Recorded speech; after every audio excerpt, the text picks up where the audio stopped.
Hello, welcome to another episode of Full Circle with me, Onyx. And today I want to talk about maybe you're going through a period and you feel like you've lost your magical powers. You feel uh really pretty much that's it. You somehow lost your connection to that which makes magic happen. And there's a lot of reasons why that happens. Um, some are literally physiological, it's biology. There's certain windows in your life where you can work with magic more easy. And throughout time, we've known this. You would see like a young child being used by the wizard, an older wizard. And it's because young children, pretty much since the time they're born, all the way up into, I would say, they're, depending if they've had that magical door open the whole time, that it doesn't really close down until midlife. And that's because the energy is kind of coming in to creation, into this dimension. And then about midlife, the energy flips and now it's going to go out. And you're going to go through the death process, the aging, the letting go, the shedding of the physical vehicle. So it's like one door opens, or one type of energetic polarity moves, is working, and then it flips and the circuit switches, the polarity changes, and now a different type of power is available. And so a lot of people get confused around midlife during this power switch, AC to DC or whatever. The energy like reverses itself. And I remember the day it happened for me. Literally. I mean, it was like all this energy was concentrating on me inwardly, and then it all of a sudden flipped and burst outwardly. And I felt it, it moved out 12 feet, this like radiant heat. And like everyone in the room was like, what's happening? They were all breaking a sweat. They all like were like, they're like, am I hallucinating? What's going on? Why is there all this heat? And I remember that was just like validating the moment when the energy flipped for me and I went, okay, here it is. Welcome to aging. Welcome to your energy, your soul is on the exit. It's not on the coming into creation, it's on the moving out of creation. And all sorts of things happened after that. And then there was like also like a still point, like a rest, and like nothing was happening. I'm like, that's it. I'm not doing magic anymore. I don't want to get involved in shaman wars and magical wars and psychic attacks. I don't want any part of this world and all you people. It's like I'm getting out of business. I'm done. And and I had to take a long break. So, I mean, so in a weird way, this is why this video is being made. And there is a huge window in my life where I could just like shaman journey and do all this really cool stuff. And I notice the more I've allowed screen time to happen, the more I use my eyes for watching Netflix or just being on my phone, using my eyes, reading text and stuff, the more some of those abilities diminish. And it's a balance between being being in this world and being of the other world. Like the more you are required to spend energy in this dimension, in the 3D world, the less access if you're, unless, for I would say a majority of the people, the less access you have of the other dimensions. And so it's a continuous practice, a continuous work in progress. But just know nothing is wrong with you. You're not being cursed. If your energy, your psychic abilities, your magic waxes and wanes, like cycles, rhythm is part of, like, those hermetic principles. Rhythm goes into cycles, ebb and flow, back and forth, which is also part of polarity and all sorts of stuff. And so, in a weird way, there is a natural rhythm and process of life, physically, mentally, spiritually, as you mature. And so, that is probably something we don't really look at. We're quick to think. I call people who navigate life in the horizontal um, people who are always involved in other people's lives. I need to protect myself, or I need to do a spell for so and so. I need to attract a person. When you view people as resources and people as the cause, there's a group of witches down the street, and that's why. Okay, whatever. When everything is like horizontal, I have to get my needs met through using other people, or I feel used by other people. Like, you see how it's all horizontal? Very lower three chakras. Just, I don't know where I was going with that. Just like, obviously get out of that. Start going vertical, spiritual. Vertical is moving through the dimensions, basically moving through your chakra system. Uh, so, gosh, that's just like some very foundational stuff. Anyways, so don't blame other people. Chances are you're not being cursed, you're not being hexed. And if you are, that still doesn't clog your magical abilities. It's not going to stop you from being magical. But let's go into kind of what needs to go on. People who aren't familiar with healing arts, who haven't been introduced to like massage and Reiki and really the healing, kind of like the metaphysical healing, don't really realize this mind body spirit connection. So there's, I think healing arts, creative healing arts is a wonderful way to like reconnect to your magic. Whether that's learning Reiki, learning massage, acupressure, Tai Chi, Qigong, all those things will help you manage your magical and psychic abilities. If you don't really hang out, or you haven't learned anything, you haven't brought that in, that's probably the reason why you feel like you've lost your magic. You've lost your psychic abilities, you've lost your spirituality, because integration is kind of more of a Western term, because we don't really understand the word yoga, but you could basically say yoga means integration. And what's going on is this alchemy process of mind, body, spirit alignment. And when everything is aligned and in tune, it resonates and aligns you towards enlightenment. It aligns you towards health and all that stuff. So enlightenment is automatic if you put all the dominoes in the correct space. So it's mind, body, spirit. So when people are just kind of living in their minds, they forget their body, they're out of balance. Or they live in their body and not in their mind, they're out of balance. Mind, body, spirit.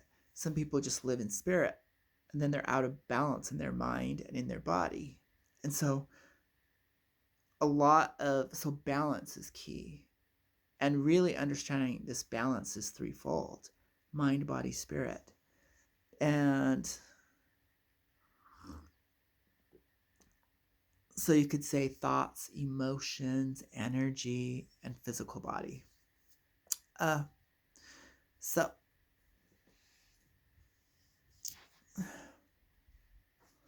let's kind of look at my notes. A lot of information just got thrown at you. It's really a deep dive and all over the place as we fill in the puzzle. Let's see, mind, body, soul connection. Okay. When we think about doing magic, we think about maybe gathering some supplies, doing a ritual, reading a book, studying something, summoning a helpful spirit or an ally. And like all that stuff is very much outside of you. And so modern practitioners of magic and psychic abilities are always using tools, things outside of you, using a belief system, almost like a religion that's been handed down to you. We might call it history or truth or science or psychology, whatever it is, that's also outside of you.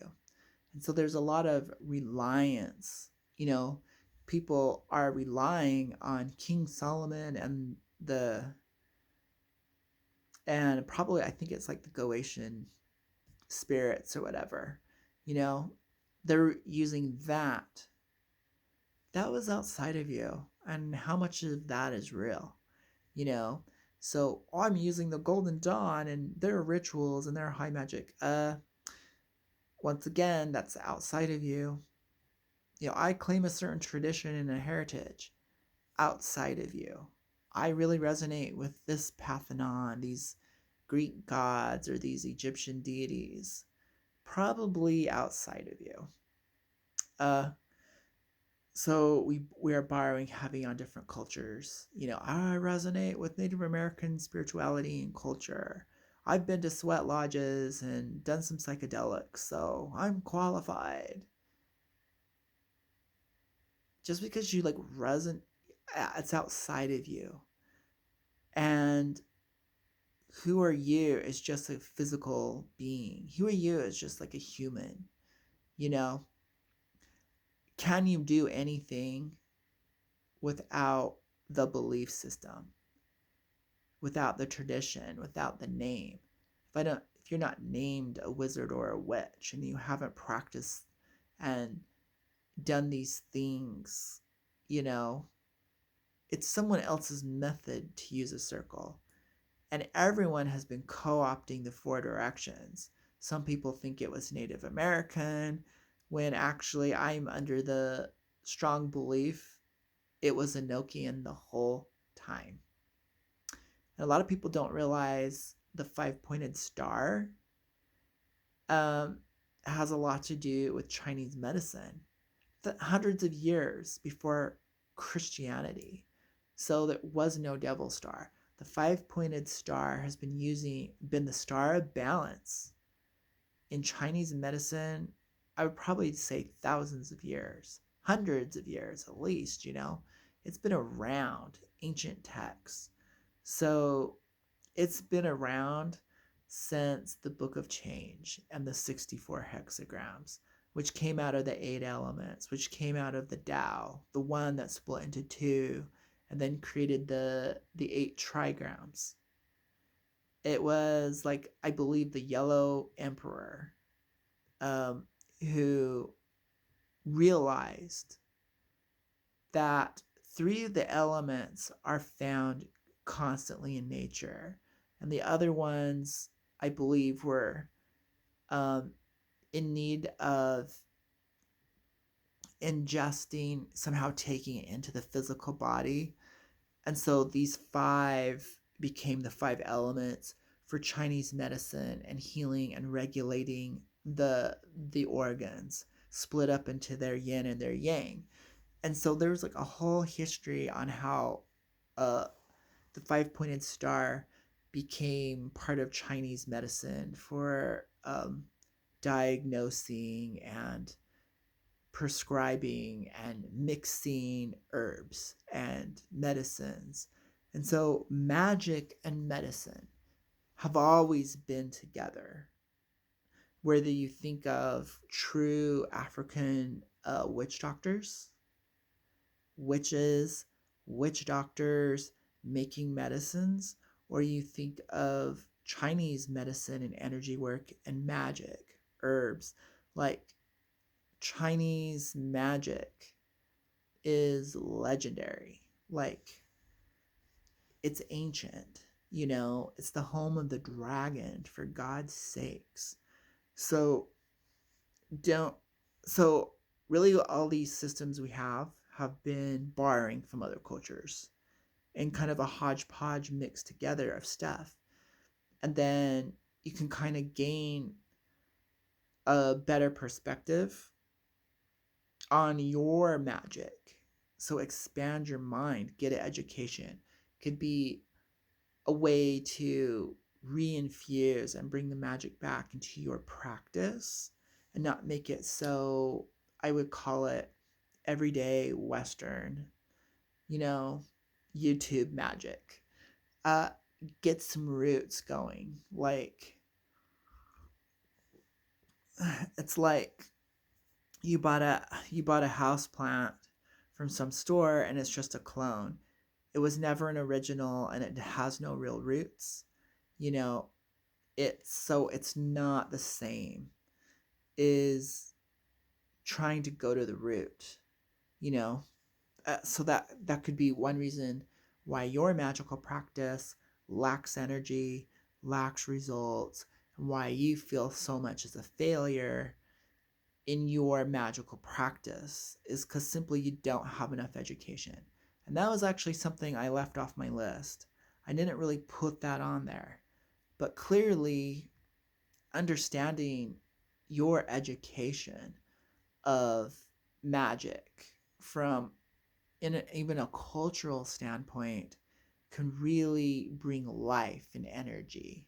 You know, some people are like, oh, my ancestors, like those are words. Uh, if those are your ancestors, you might want to study their culture, their spirituality, their mysticism, and actually go visit. I can say I've walked in China. I have walked in Africa. I used to work on a cruise ship. I've been all over the world. So it's one thing to read it in a book, it's another thing to actually go put your feet there and see the people, touch a tree, go to a shrine. You know, a pilgrimage could definitely infuse your magic. Breathe the air over in Shanghai, go to Africa, see a lion in the grass. It's gonna rip you apart in 3 seconds. You know, uh, go barter on a street full of people who've brought their goods. So, you know, get some dirt in your face. Uh, and so you culture, which is so important, could really bring forth real magic. Could really infuse your power. You know, not to mention the psychological factors of just those memories that you created, you know? So, moving on. See. So, what I really want to drill in before we took this kind of like side direction with getting better educated and go have some like world experience. Um, you are the ultimate power. No matter what, that magic has to come through you. It has to move through you and you are in relationship with it. So you're like, well, I'm going to send a certain entity. You had to think of it. You had to speak its name. You had to draw the sigil. You had to interact with all the parts and pieces, your materials. So the one common element, the one denominator in everything that's ever gone in your life is you. And like I was saying at the very beginning, everything seems to be outside of you. The names of the angels, the sigils that you're using, the magic squares if you're playing with squares, whatever your process is, like all that is kind of so outside of you.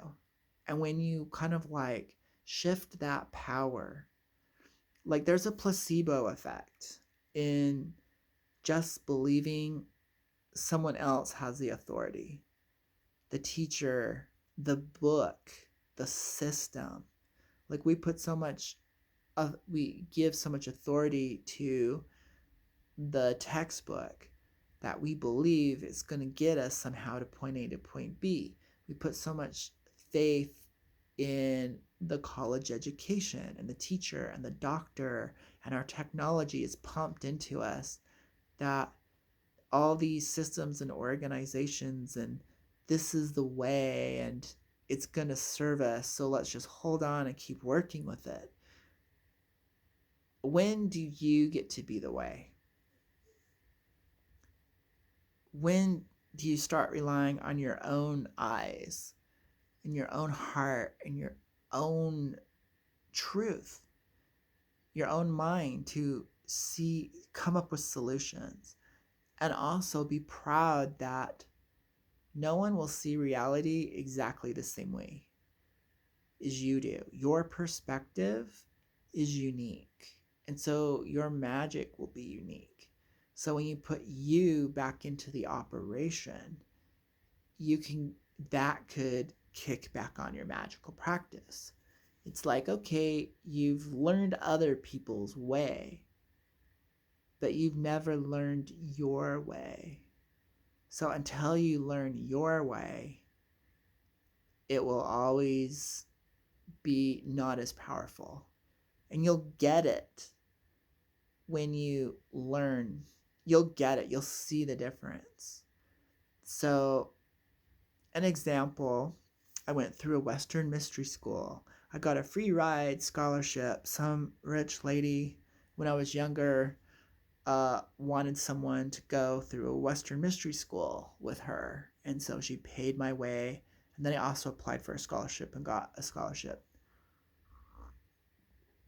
And we learned some Kabbalah, and we learned some stuff. And I was doing everything by the book. I was like, it's good to learn things by the book and really handle it. And of course, your real education starts once you graduate. You're like, what the heck did I learn in school those last 3 years? Let me now really learn it. And I'm based on my own reading of some Kabbalah texts, Tree of Life stuff, and based on my own intuition and where I was at and how I understood things, I reset up my altar, and I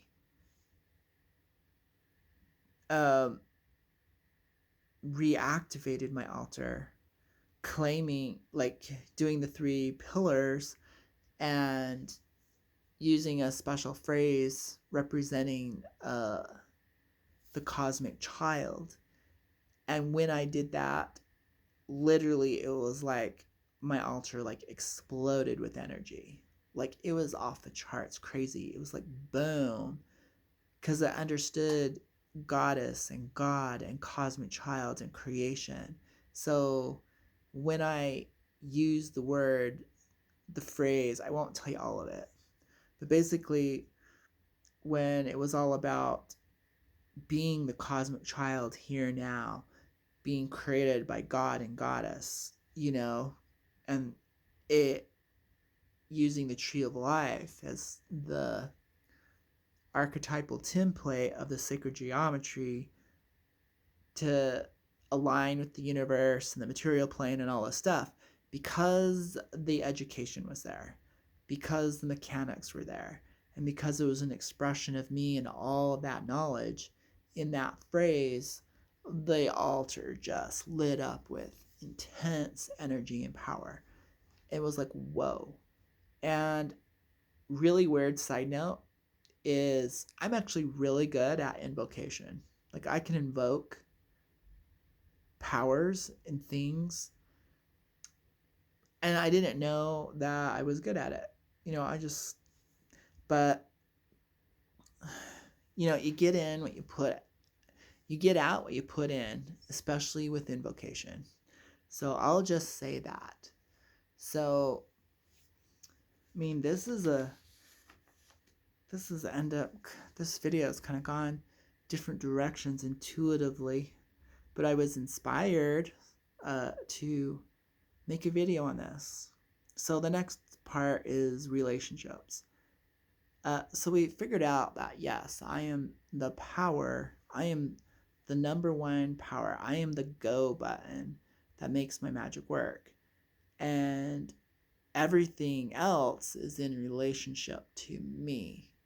So I need to have better relationships with heaven and earth, with my tools, with my elements, with all the things that I'm working with.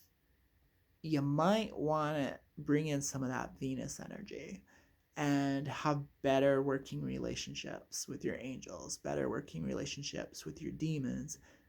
So that common denominator, you, is what's ruining your relationships. It's not them. Everyone likes to blame the demons for mischief, you know, the fairies for the mischief. And so this is where psychology comes in. You know, if you're kind of like a bipolar person because you hyper focused on magic and you let your human relationships fall to the wayside, or your finances or your bedroom, you're out of balance. And so get into right relationship. So that mind body connection, get in right relationship with your heart, get in right relationship with your body, get in right relationship with your mind. So a lot of the mastery of magic has a lot to do with balance and not so much rituals and techniques and going horizontal with people, getting into fights, needing protection, uh, worrying about what other people are doing. That's all very horizontal activity and is a waste of energy. You get out of elementary school and start going vertical instead of horizontal, and your magic will improve. You will change. You'll become a whole different creature. Uh, so let's move on.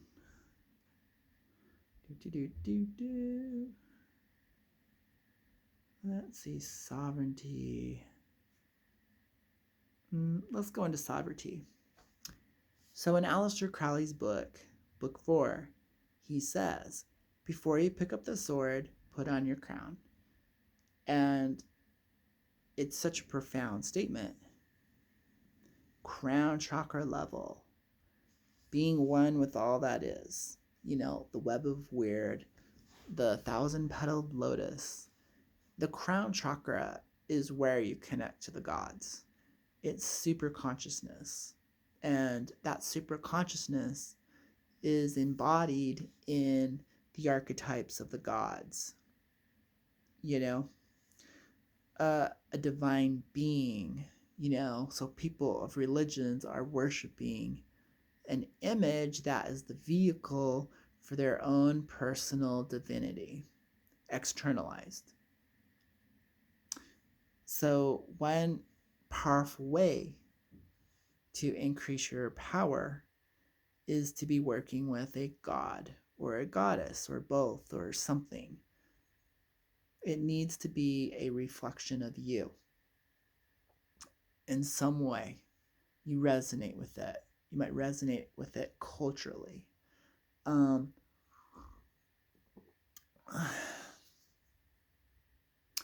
to thine own self be true. A lot of times we might pick a deity, and it's our personality, our ego picking it.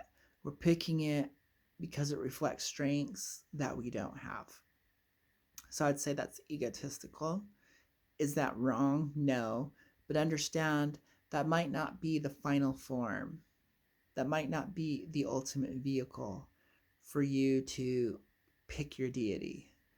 Pick that star, that crown chakra image to bring in the power for you. So it can be an evolution. So maybe one reason why your magic isn't really working so hot is because you have never really thought of bringing in deities, that archetypal superconscious level of awareness. And so literally, like, I was doing a meditation these angel people were doing a meditation, and they were like, and it was weird because he was like, see yourself from outside of, far away from the earth, and see the eye of Horus out there. It's like all seeing eye. And I'm like, that might be a little creepy, but okay, I'll just go with it. And it was like, anyways, when I was out there, I automatically saw like the goddess Kuan Yin out in space. And totally something different than what I was supposed to be visualizing. And I went with it. And then, blah, blah, blah, end of the meditation. And then, real recently, I was like contemplating I am consciousness. And I literally just kind of like saw this, like, it was kind of like a Buddha head. And anytime you asked a question or anything, the answer was always I am. And that's always correct out in that space. And I'm like, so then bringing it back down into reality in my everyday life, it's like if this deity spontaneously is kind of like in the backdrop of my mind, of my psychology, and maybe the direction I'm going, then why should I go another direction and only devote myself to the Egyptian gods for magical practice? Maybe I should incorporate this kind of overall encompassing Buddha type energy. I mean, I know I was Buddhist in a past life, so why don't I just use what works and see where it takes me? So that flexibility, uh, and so literally I did a spell, and it was for my sister. Instead of doing like a hex like I originally wanted to, I go, why don't I just bless her? Why don't I just help her on the path? Because if I can do everything negative, why not practice some positive? There's a new challenge. So I literally blessed her out of my life. I helped her find love. I helped her, you know. And so being in alignment can be what's wrong with you. You're not actually in alignment with who you are, mind, body, and soul. I think we got it all in there. So, thanks for watching. Like, subscribe, share. Kind of keep it on the down low. I kind of like